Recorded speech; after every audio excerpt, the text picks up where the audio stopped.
दोस्तों जरा सोचिए, अगर एक दिन आपका एकमात्र सहारा, आपकी रोजी रोटी का जरिया अचानक टूटकर खत्म हो जाए तो आप क्या करेंगे।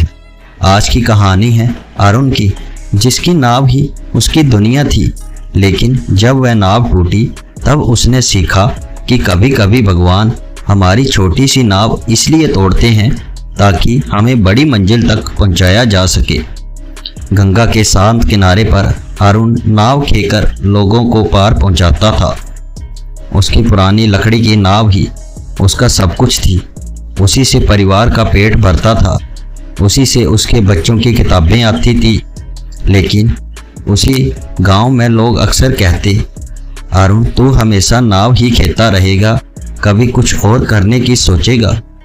अरुण भी मुस्कुराकर कह देता, भाई मेरी किस्मत ही यही है, मेरी नाव ही मेरा जीवन है।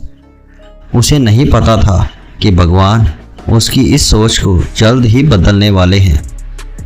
एक रात अचानक गंगा पर भयानक तूफान आया। तेज हवाएं चली, बिजली कड़की और लहरें नाव को किनारे से टकराने लगी। अरुण ने नाव को बचाने की बहुत कोशिश की, लेकिन नाव टूटकर बह गई। सुबह जब लोग किनारे पहुंचे तो उन्होंने अरुण को अकेले बैठे रोते देखा। वह आसमान की ओर देख देख कर कह रहा था कि हे भगवान, आपने मेरा सब कुछ छीन लिया, अब मेरे बच्चों को कौन खिलाएगा, यह कैसी विपत्ति है। फिर उसी वक्त वहां एक वृद्ध संत आए।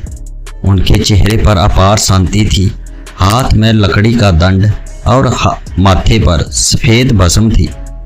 उन्होंने अरुण को रोते देखा और पूछा, बेटा क्यों रो रहे हो। अरुण ने फूट फूट कर कहा, गुरुदेव मेरी नाव टूट गई, मेरा जीवन उजड़ गया, अब सब खत्म हो गया। संत मुस्कुराए और बोले, बेटा कभी कभी भगवान हमारी नाव इसलिए तोड़ते हैं ताकि हमें डूबने से बचा सके। अरुण चौंक गया, गुरुदेव यह कैसी बातें कर रहे हैं, नाव टूटने से क्या भला हुआ, अब मेरे पास कुछ भी तो नहीं बचा। संत ने कहा, आओ बेटा मैं तुम्हें कुछ दिखाता हूँ।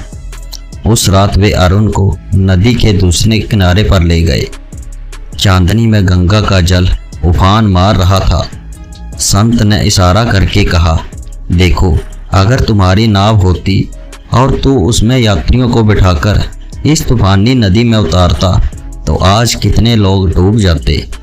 तुम्हें लगता है कि भगवान ने तुम्हारा सहारा छीन लिया, पर असल में उन्होंने तुम्हें और कई लोगों की जान बचाई है।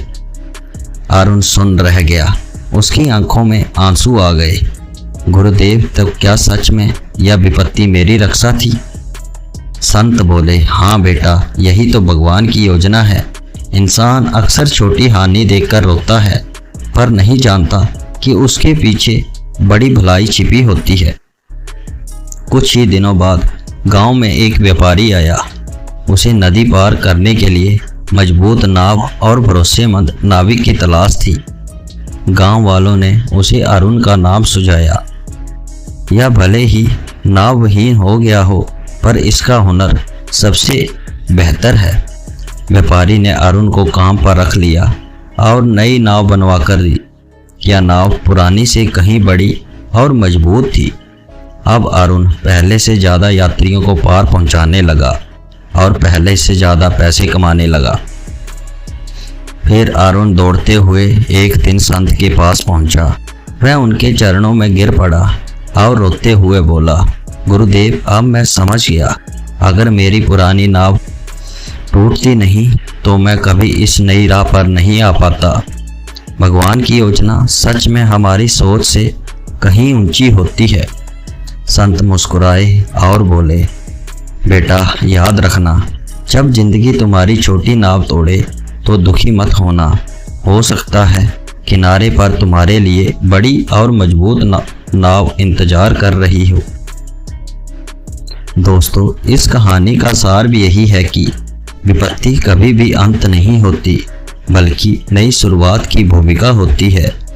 जब जिंदगी को छीन ले तो घबराइए मत, शायद भगवान आप किसी बड़ी मंजिल की ओर ले जा रहे हैं।